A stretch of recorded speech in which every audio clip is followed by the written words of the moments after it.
Eu sempre fui uma mulher que guardava segredos, mas tem um que me come por dentro faz mais de 50 anos.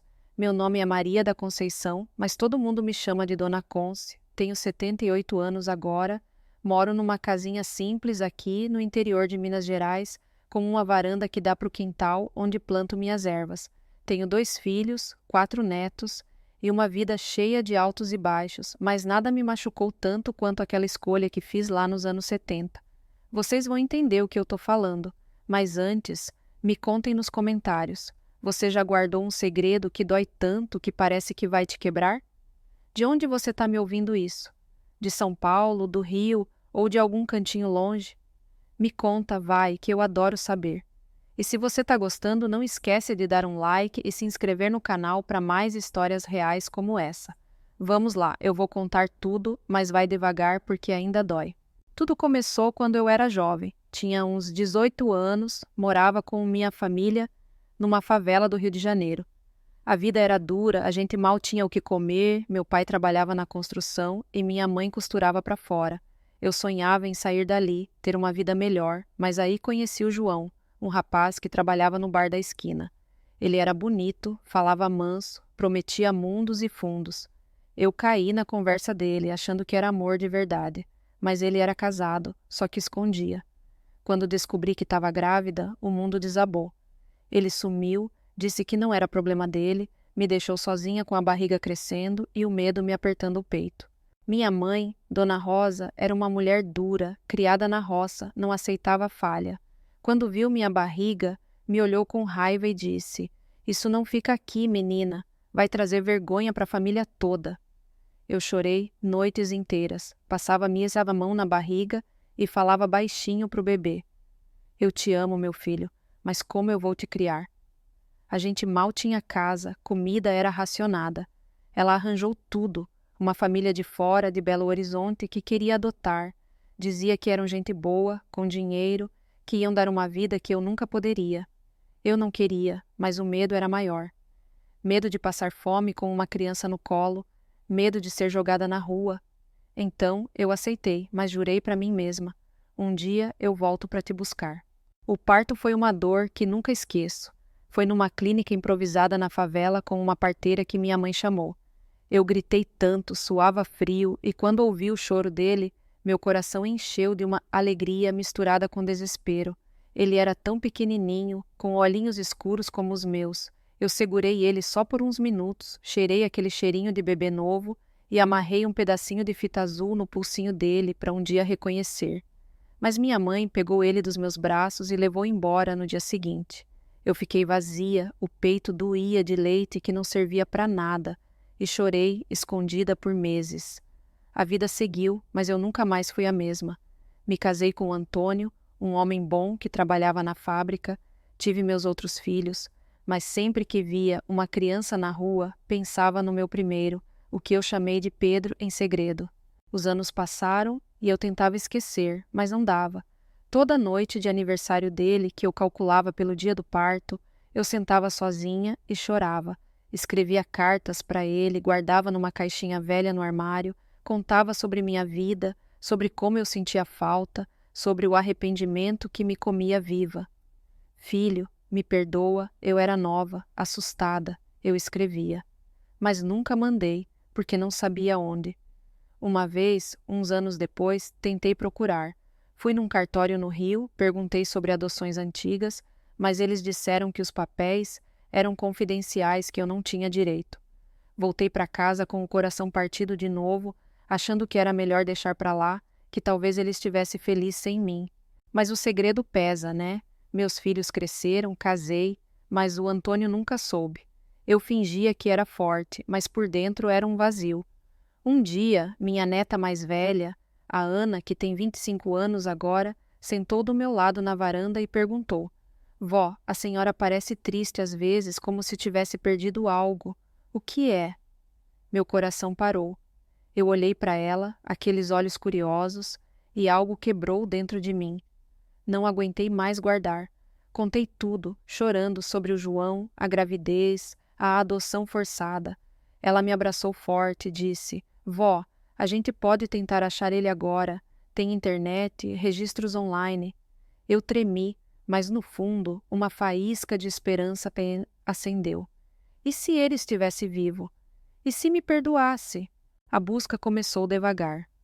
Ana pesquisava no computador, ligava para cartórios em Belo Horizonte, fuçava em grupos de adoção no Facebook. Eu ficava ansiosa, mal dormia, imaginando o pior. E se ele me odiasse? E se tivesse tido uma vida ruim? Uma semana depois, ela encontrou uma pista, um registro antigo de adoção, com um sobrenome que batia, os Oliveira. Meu peito apertou. Vó, acho que é ele. Vamos para lá? Eu hesitei, o medo me travando, mas disse sim. Pegamos o ônibus para o Belo Horizonte. Minhas mãos suando o tempo todo. Chegando lá, a casa era bonita, num bairro bom, com jardim e tudo. Toquei a campainha com o dedo tremendo. Uma mulher abriu, devia ter uns 50 anos, loira com um sorriso educado. Ana explicou. Estamos procurando o Pedro Oliveira, adotado nos anos 70. Ela franziu a testa, olhou para mim e disse: Meu irmão? Ele mora aqui perto, mas por quê? Meu mundo girou. Irmão? Então ele tinha uma irmã? Eu gaguejei.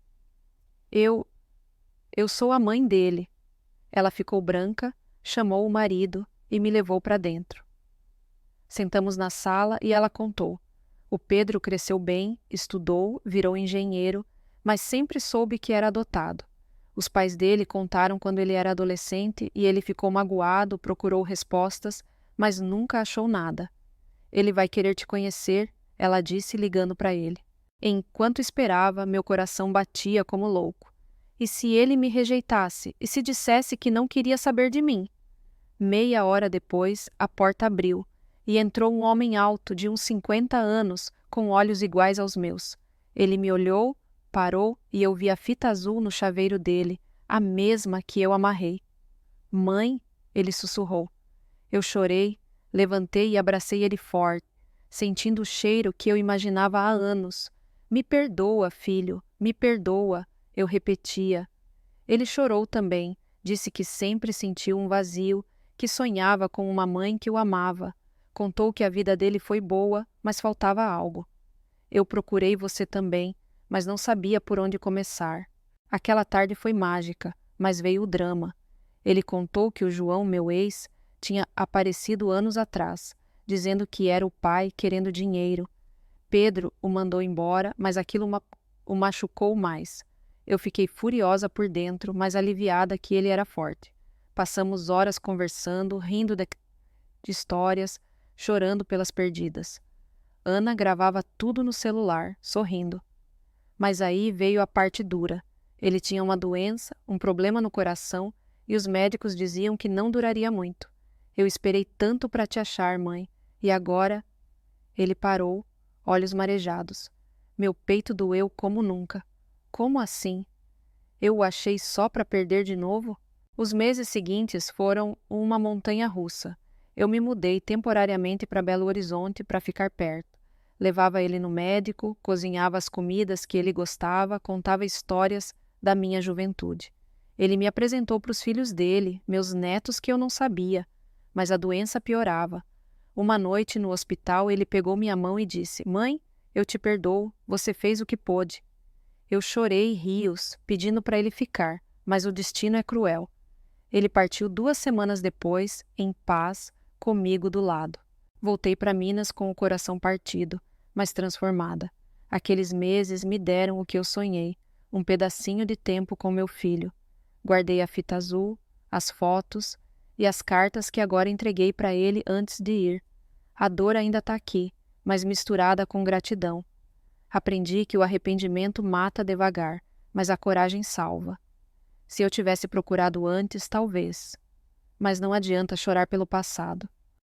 Olhando para trás, vejo que a vida me deu uma segunda chance, mesmo que curta. Meus outros filhos souberam da história e a família cresceu.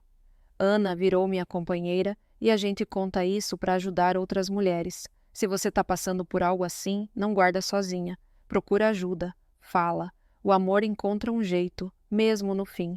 Me contem nos comentários qual o maior segredo que você guarda. Já perdoou alguém que te machucou? De onde você está assistindo? Se inscreve no canal para mais histórias que tocam o coração e ative o sininho para não perder nada. Um beijo grande e até a próxima. Ah, mas espera, tem mais. Depois que o Pedro se foi, a irmã dele me chamou para uma conversa. Ela disse que ele deixou uma carta para mim, escrita antes de me conhecer. Mãe, se você ler isso, saiba que eu te amei sem te ver. Não guardo raiva, só saudade. Li chorando, mas senti paz. E tem uma coisa que me chocou. Ele tinha procurado o João anos antes. Descobriu que o pai biológico era um traste, envolvido em coisas erradas, e decidiu que não precisava dele. Mas de mim, sim, isso me deu força para fechar o ciclo. Agora eu vivo para os netos, planto minhas ervas e conto essa história para quem quiser ouvir. A vida é assim, cheia de dor e esperança. Não deixa o medo te parar, tá? Me abraça virtualmente aí e me diz o que achou. Continuando, porque a história não acaba aí. Uns meses depois, recebi uma ligação da polícia. O João tinha sido preso por fraude e no meio dos papéis dele acharam uma foto velha minha. Ele guardava, talvez por culpa, mas eu não quis saber, fechei essa porta. Foquei no que ganhei, uma família maior, memórias boas. Se você tem um filho longe ou um segredo pesado, age agora. O tempo voa. E assim eu sigo, com o peito mais leve. Obrigada por ouvir, gente. Comenta aí embaixo e se inscreve. Beijos.